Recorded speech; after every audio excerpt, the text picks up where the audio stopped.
चलिए देखते हैं खबरें विस्तार से। भारतीय जनता पार्टी 2024 के लोकसभा चुनाव के लिए उम्मीदवारों की पहली लिस्ट आज जारी कर सकती है। इस लिस्ट में प्रधानमंत्री नरेंद्र मोदी, गृह मंत्री अमित शाह, रक्षा मंत्री राजनाथ सिंह सहित करीब 155 लोग के नाम शामिल होने की चर्चा है।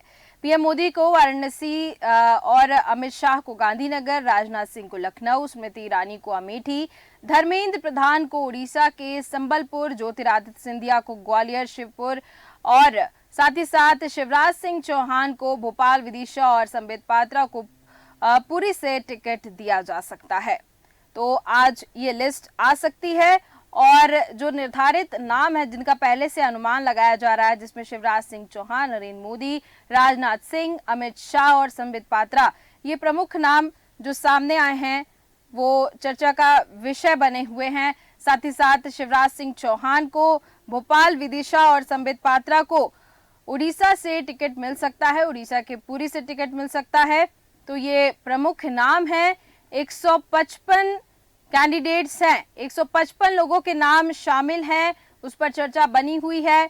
और पीएम मोदी का नाम पहले से वाराणसी के लिए निर्धारित है, अमित शाह को गांधीनगर, राजनाथ सिंह को लखनऊ से, स्मृति ईरानी को अमेठी से। ये जो प्रमुख नाम है और प्रमुख जगहों पर इन नामों को पहले से ऐसा अंदाजा लगाया जा रहा है कि यहीं से टिकट मिलेगा।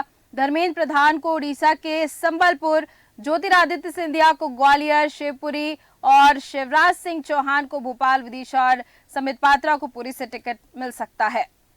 आज दोपहर तक ये सारी जो लिस्ट है ये आने की संभावना है और साथ ही साथ जो प्रमुख नाम है और प्रमुख जगह हैं उन पे पहले से कयास लगाए जा रहे हैं, जिनमें नरेंद्र मोदी शामिल हैं, राजनाथ सिंह शामिल हैं, स्मृति ईरानी, अमित शाह, साथ ही साथ संबित पात्रा का भी नाम इसमें शामिल है। इसी पर हम चर्चा करेंगे। हमारे साथ सैफ मलिक जी जुड़ चुके हैं जो कि वरिष्ठ पत्रकार हैं। बहुत बहुत स्वागत है सैफ मलिक जी आपका। जी धन्यवाद। जी सैफ मलिक जी, ये 155 लोगों के नाम आज आने वाले हैं। आज दोपहर तक ऐसे कयास लगाए जा रहे हैं कि बीजेपी 155 लोगों के नाम आज पेश करेगी। उसमें से वाराणसी से प्रधानमंत्री नरेंद्र मोदी, साथ ही साथ अमित शाह को गांधीनगर, राजनाथ सिंह को लखनऊ, ये कुछ पहले से निर्धारित जगह हैं।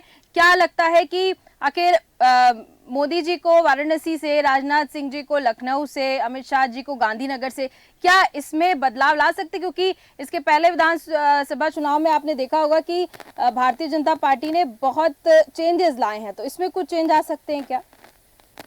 देखिए क्या है, ये जितने लोग जी सैफ मलिक जी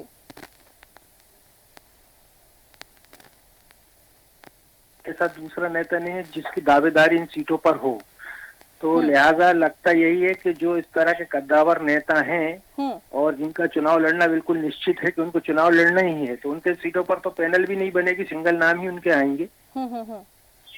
जी तो राजनाथ सिंह जी भी काफी वरिष्ठ हैं, अमित शाह जी, मोदी जी, ये तो सब ऐसे हैं कि इनको तो चुनाव लड़ना ही है और इनकी सीटों को इसलिए जल्दी डिक्लेयर हो जाएगा ताकि काम वहां पर शुरू हो सके। और वैसे तो ये लोग इतने बड़े नेता हैं कि तो अपने क्षेत्र में कम रहेंगे, ये दूसरे सीटों पर ज्यादा इनका फोकस रहेगा और कार्यकर्ता और स्थानीय नेता इनके चुनाव को संभालेंगे। तो पहले से इसीलिए इनका नाम घोषित किया जा रहा है ताकि जो आम मतदाता है उसका मन बन सके कि हमारे क्षेत्र से ये कद्दावर नेता लड़ रहे हैं और इनको हमको जिताकर लोकसभा में पहुंचाना है। तो इस तरह की उन्होंने पहले से ही कवायद कर रखी है, जो कि जैसा कि आपने बताया आज या कल में शायद ये लिस्ट आ जाएगी। जी बिल्कुल बिल्कुल सैफ मलिक जी, यहाँ पर मैं जानना चाहूंगी कि जैसे कि उम्मीदवारों की लिस्ट, पहली लिस्ट भारतीय जनता पार्टी आज दोपहर तक संभावना है कि आ जाए, तो उससे विपक्ष किस तरीके से तैयारी कर सकता है? क्योंकि जब पहली लिस्ट आएगी उसके बाद विपक्ष के लिए काफी आसान हो जाएगा अनुमान लगाना, और साथ ही साथ किस तरीके से विपक्ष को किस लेवल पे तैयारी करनी है ये भी निर्धारित हो सकता है। हाँ, ये नाम आ जाने से उन सीटों की जो तस्वीर है वो साफ हो जाएगी और उसके हिसाब से फिर विपक्ष अपना जो प्रत्याशी वहां पर उतारेगा। लेकिन जहां तक मेरा मानना है ज्यादातर स्थानों पर एक खाना पूर्ति ही होगी, क्योंकि ये जो नाम है वो इतने बड़े कद्दावर नेता है कि किसी को भी उतार दिया जाए, मुकाबला संघर्षपूर्ण तो भले ही कर दें वो, लेकिन जीतना बड़ा मुश्किल होगा इतने कद्दावर नेताओं के सामने। लेकिन आपका कहना ठीक है कि विपक्ष को एक समय मिल जाएगा सोच समझ के अपना प्रत्याशी जल्द उतारने का, ताकि उनको भी समय मिल सके और वो भी जो है अपने क्षेत्र में तैयारी कर सके। बिल्कुल। स्मृति ईरानी की अमेठी सीट को क्या क्या अंदाजा लगाया जा सकता है, क्योंकि स्मृति ईरानी अमेठी से आएंगी सामने, ऐसा अनुमान लगा रहे हैं, तो विपक्ष के तौर पर वहां पर कौन आ सकता है?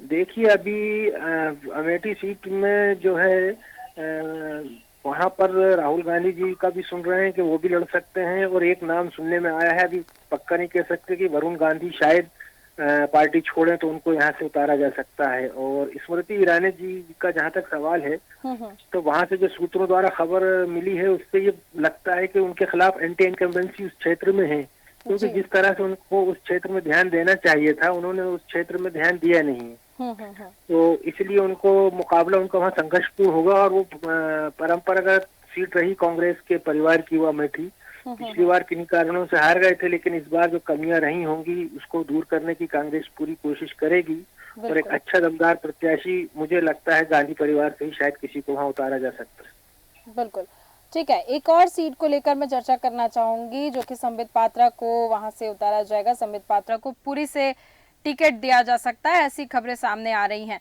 अब पुरी से अगर संबित पात्रा हैं तो हम विपक्ष से क्या उम्मीद कर सकते हैं? विपक्ष की तरफ से वहां पर कौन आ सकता है सामने जो संबित पात्रा को टक्कर दे सके?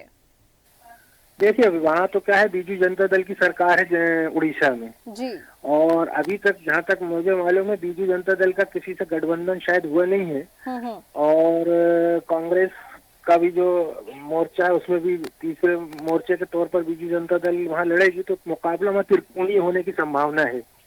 और जहाँ तक प्रत्याशी उतारने जाने का सवाल है, तो वहाँ पर अभी तक तो कोई ऐसा कद्दावर नाम कांग्रेस से सामने नहीं है कि किसी को वहाँ से उतारा जा सके, लेकिन बीजू जनता दल का वहाँ अच्छा जनाधार है, तो उससे जो भी प्रत्याशी उतरेगा, अगर उतरता है और गठबंधन नहीं होता एनडीए से, तो वो मुकाबला थोड़ा सा संघर्षपूर्ण रहेगा वहाँ पर पूरी से उनके लिए। बिल्कुल ठीक है, बहुत बहुत धन्यवाद सैफ जी हमारे साथ जुड़ने के लिए और तमाम जानकारियां देने के लिए। तो यहाँ पर हम बात कर रहे थे सीटों की। दरअसल आज बीजेपी पहली लिस्ट जारी कर सकती है। प्रधानमंत्री मोदी को वाराणसी से, अमित शाह को गांधीनगर से, और तमाम जो बड़े बड़े नेता हैं उनको कुछ ऐसी निर्धारित सीटें पहले से दिए जाने के कयास लगाए जा रहे हैं। पहले से ऐसा लोगों का मानना है कि यहाँ पर इन लोगों के सीट मिलना तो तय है। और सबसे एक अलग जो हटके बात आई है वो है संबित पात्रा की, तो संबित पात्रा को पुरी से टिकट मिल सकता है, ये भी खबरें सामने आई हैं।